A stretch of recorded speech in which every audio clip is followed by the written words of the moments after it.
El sábado el presidente Daniel Noboa inicia su primer periodo ordinario, digámoslo así, para muchos reelección.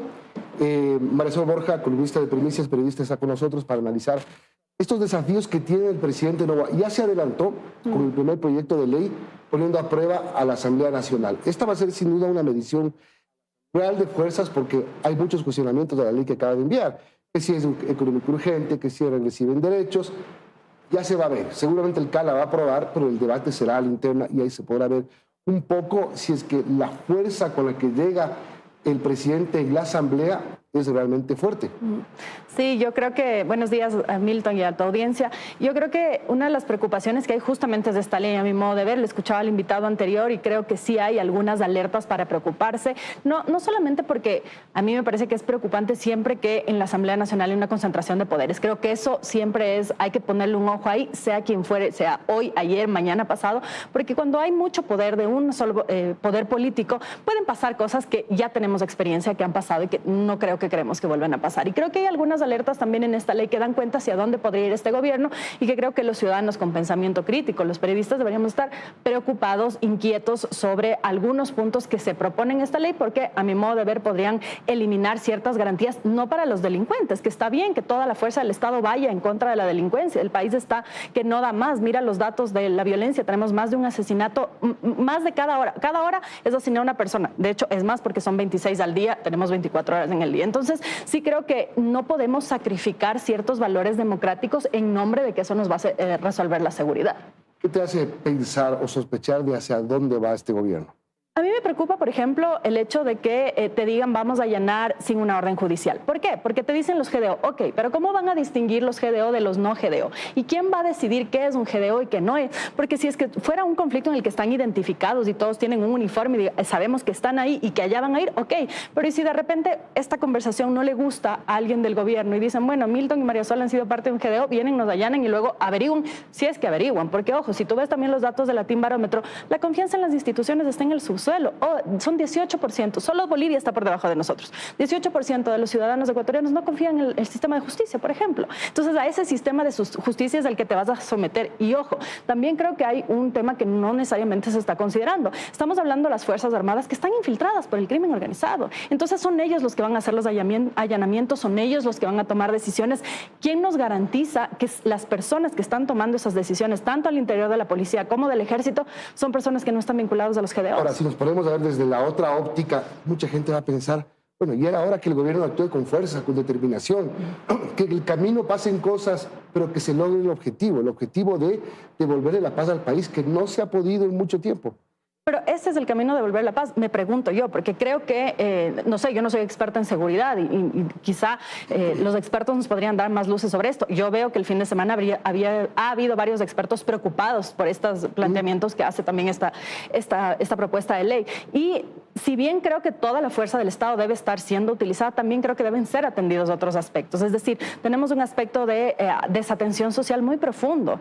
Y tú has visto, y esto es el ejemplo de otras ciudades y otros países que ya han pasado por episodios como los que estamos viviendo nosotros, que no necesariamente detienes o asesinas a un cabecillo, aparece otro y aparece otro. ¿Por qué? Porque no el hecho de que la ley te diga o la propuesta te diga que vamos a combatir las economías criminales significa necesariamente que lo están haciendo. Y de hecho, desde ahí ya me parece que hay una narrativa, porque si desde el Estado te dicen, esta es la ley para combatir las economías criminales, y aquí cualquier periodista, cualquier ciudadano dice, a ver, pero a mí no me parece que tú estuvieras en contra de combatir las economías criminales, cuando no es así. Yo no creo que haya un ciudadano en este país que viva de su trabajo, que quiera salir a la calle, que lleve a sus hijos a la escuela, que esté en contra de que se combata esas economías. Ahora, bueno, hablamos de este proyecto porque, digamos, de alguna manera, este es el estreno de la Asamblea y el preestreno del gobierno, que viene el sábado.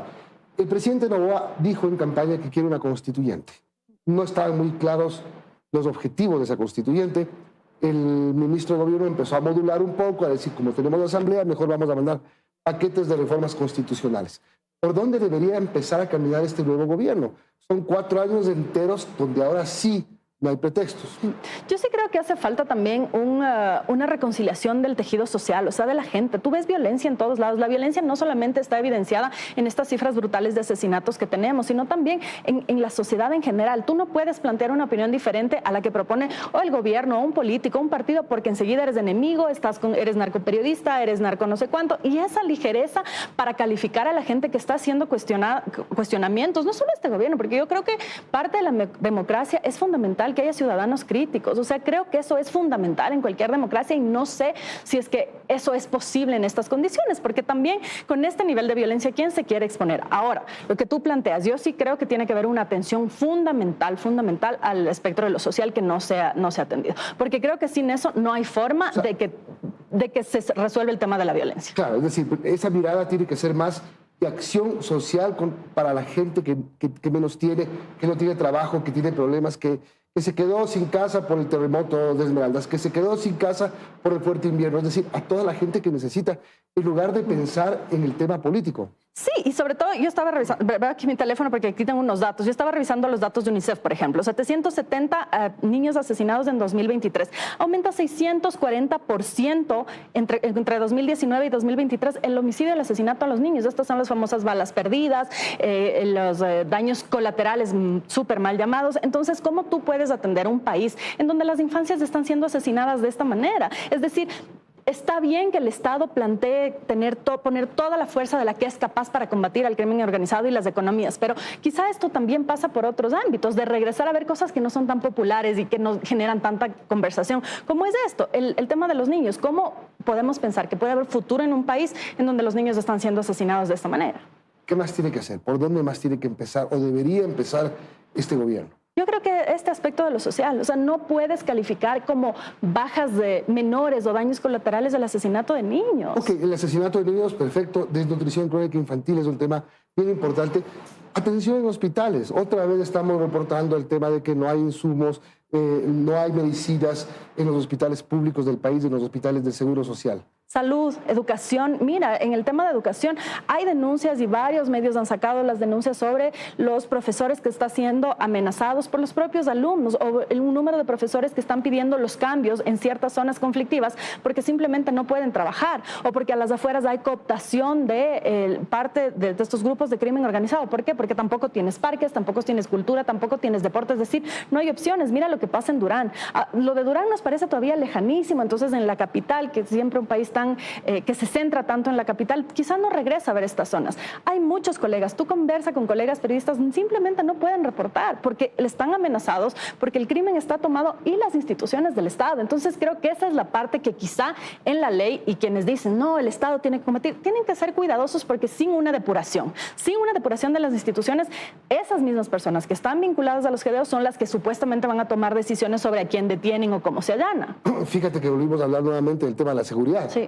Te pregunté sobre desnutrición, sobre salud y terminamos otra vez en el tema de la seguridad. Está claro que es el principal problema. En las encuestas ya habíamos visto durante los 2 últimos años que el principal problema de los ecuatorianos es la inseguridad. Pero digamos, también necesitamos de otras cosas, es decir, atacar y sanar, atacar a Lampa, pero sanar a la sociedad.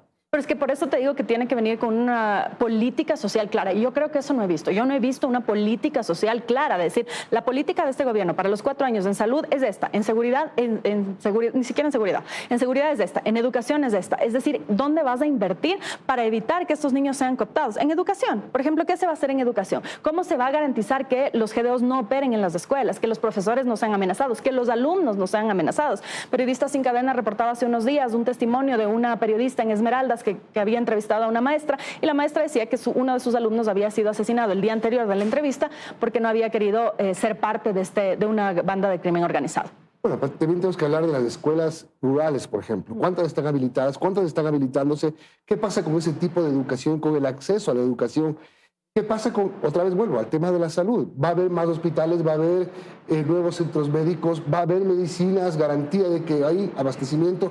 Ese tipo de cosas, porque nos hemos concentrado más en el tema político, reformas constitucionales, mejores o más fuertes leyes en el Código Orgánico Integral Penal, en ese tipo de cosas que son como, a ver, al final de eso tampoco vives. Lo que pasa es que yo creo que es importante concentrarse en eso porque si bien no es lo que inmediatamente te provee la comida, sí es lo que te da un marco referencial en el que te puedes mover, es el marco en el que te permite que haya estas discusiones, es en el marco en el que te da ciertas garantías si te detienen, que tienes que pasar por un juez, etcétera. Es decir, la democracia parece no tan importante hasta que la pierdes. Y yo creo que eso es algo de lo que no tenemos que perder la vista, porque no es solo algo que está pasando aquí en el mundo, en el continente tú estás viendo que los ciudadanos están teniendo problemas tan agudos que están dispuestos a sacrificar ciertos aspectos de la democracia a cambio de la promesa de que lo resuelvas. El presidente Guillermo Lasso, el expresidente Guillermo Lasso, salió, digamos, exculpado del tema de Flopec y dijo, los que quisieron tomarse el país lo van a volver a intentar. Es decir, tenemos una amenaza latente de desestabilización en el camino que tenemos que recorrer desde el sábado. Yo creo que esa narrativa es sumamente peligrosa porque trata de plantear a una organización política como un enemigo del todo. Y eso pasa en las dictaduras. En las democracias hay diversidad de pensamiento. Yo creo que además en una situación, en un contexto de violencia como el que vivimos, en donde el crimen organizado está intentando infiltrarse en todos lados, no va a haber pues un partido político que no sea de interés de ser cooptado por las organizaciones políticas. Y ojo, el interés central, ¿dónde va a estar? En el gobierno. ¿Y cuál es el partido que gobierna? Entonces, con esto no quiero decir que haya el partido ABZ que opere para el narco. Yo no creo en eso. Yo creo que los partidos políticos son un vehículo para todos los grupos de crimen organizado, porque eso no ha pasado solamente aquí. Entonces, sí creo que no podemos dejar de ver que el riesgo principal está en el Estado y en el partido que gobierna. Hoy es ADN, mañana será otro. Y a ese partido, al que esté en el gobierno, al que más interés va a haber de ser infiltrado. Gracias, Marisol. A ti. Marisol Borja, columnista de Primicias.